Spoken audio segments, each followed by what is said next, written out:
Hey, today, my friend, I wanted to talk about an affinity that I have for using cheap equipment. Now, I've used cheap equipment for a very long time, mostly out of necessity, but over time, it has become a philosophy of mine, taking these old, forgotten things most people scoff at and making real music out of them. Now, I've acquired quite a collection of Casios and various other keyboards by other companies like Realistic and Yamaha. You get these old keyboards, and there's always that one special weird sound that you can't get anywhere else.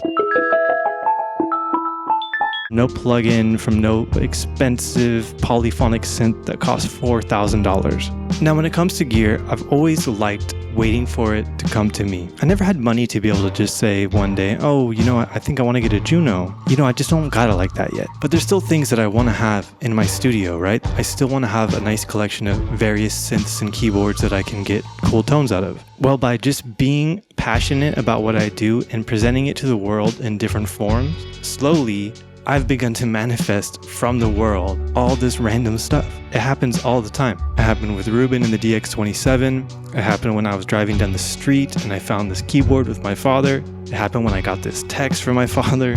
My dear friend Pony and I have this theory, the black hole theory.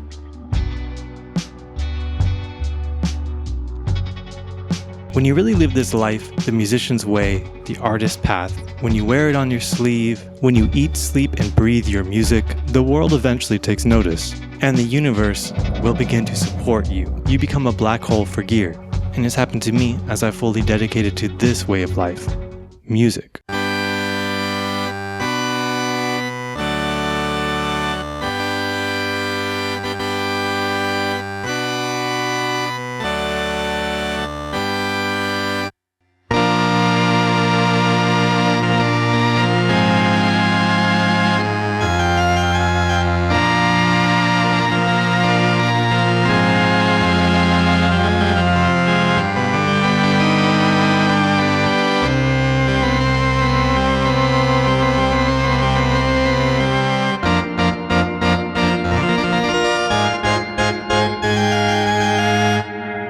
And I really do believe that one day these Casios, these Realistics, and these Yamahas that you can find at the thrift store for $20 or less will experience the same unfortunate musical inflation. Now, it's not going to happen overnight, so you have time to go out and find these and collect them while you can. I've had some of my best luck at the Salvation Army. That is a thrift store that for a minute was very good to me. I was going to one in Van Nuys. It's no longer there. RIP. But that's where I would find the majority of the keyboards that I have. I would go in there every day after work, like a routine, and drop in and just pass through the electronic section. Now, 95% of the time, there's absolutely nothing. But that 5% of the time gave me 90% of my keyboards. So I highly recommend you yourself making it a routine to stop at a thrift store regularly. But consider becoming friends with those who work there.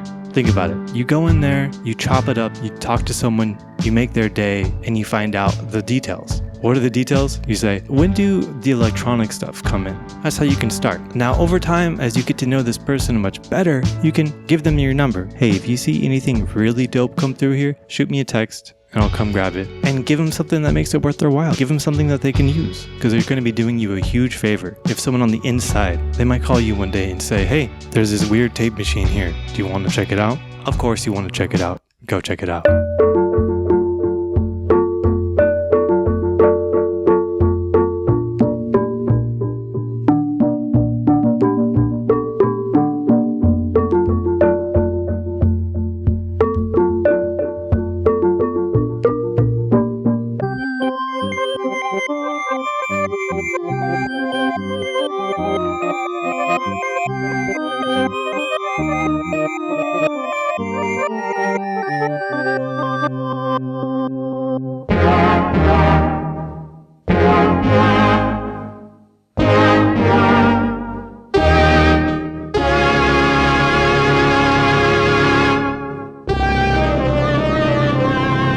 People often say to me, oh, not in my town, I can't find anything. Well, traveling is where I have some of the best luck as well. So I'm traveling some rural town outside of Sacramento, and I'm visiting my father. We stop in this thrift store, and inside there, a mint condition sampling Casio SK1. I think it was $49, and it was half off day. And I go to the register to ask if I can see it, and the woman turns and she's like, you want to look at this? Okay. And she brings it out. And to my surprise, it functioned completely perfect and it sounded amazing. It was something that was on my list for a very long time. In my heart of hearts, I always wanted one. I'd always go to Vivian's house and he'd be using his Yamaha version. And I was so jealous and I loved it so much. But I didn't have $200 to just spare to buy one on a whim. I just wanted it. I didn't need it. It wasn't going to impart a night and day difference in my production workflow. If it's not a night and day difference, then I'm not spending my money on it, because then it's just a want, it's not a need. But by being patient, I eventually found it in real life. And that was the moment.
So now it has a story and a feeling attached to it, and that's what I love about all my gear. Everything in my studio, you could point to it and I will tell you the story behind it. I would say 5% of it is, oh, I was depressed and I was drunk on eBay. There are those things. That Teisco guitar is one of them. Cheap things, whether they be microphones or keyboards, they're going to help you sound like you. I've said this before, but if you keep using the same equipment that everyone else is using, you're not going to have a signature sonic fingerprint. The wise man Dave Pinzando once said, it's better to sound new than good. And the fun thing about these keyboards, because keyword here is fun. Okay, we want to have fun when we're making music, otherwise we're going to get tired, we're going to get fatigued. You want to retain that joy and that spark in it, that childlike wonder and play in your music productions. Maybe that's why I like using these toys, huh? Take the Yamaha for instance. I didn't realize it until I set my drink on it, that if you hit two keys at the same time, you can layer them on top of each other. I wouldn't have known that.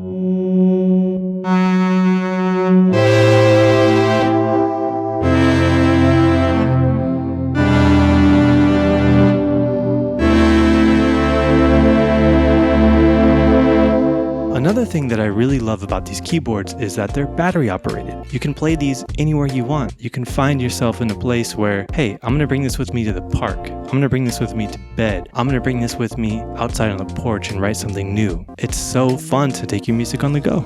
And also, when those batteries die, they start sounding really, really sick.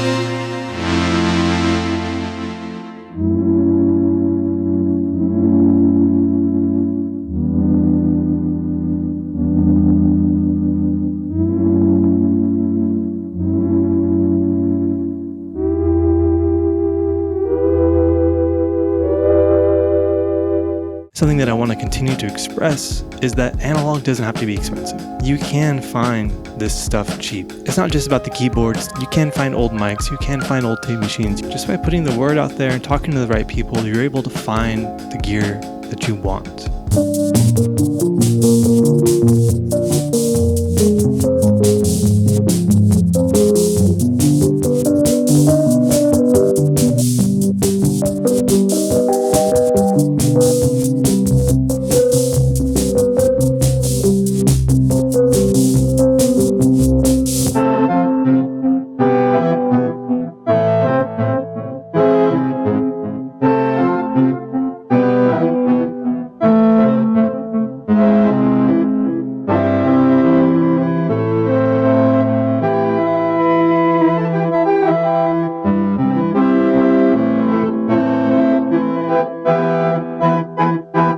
So I like to keep a lot of these around in the studio for when inspiration calls, or more likely when writer's block is happening. If I'm really struggling to create something that I like, I'll take a break, grab one of these, and I'll see what comes to me. And oftentimes, it'll be something that would never come another way. I love loaning these to people. I like hearing what strangers play on them, what my father will play on them. He asked me for one the other day, and I gave it to him. I asked him to send me a video of him playing for this.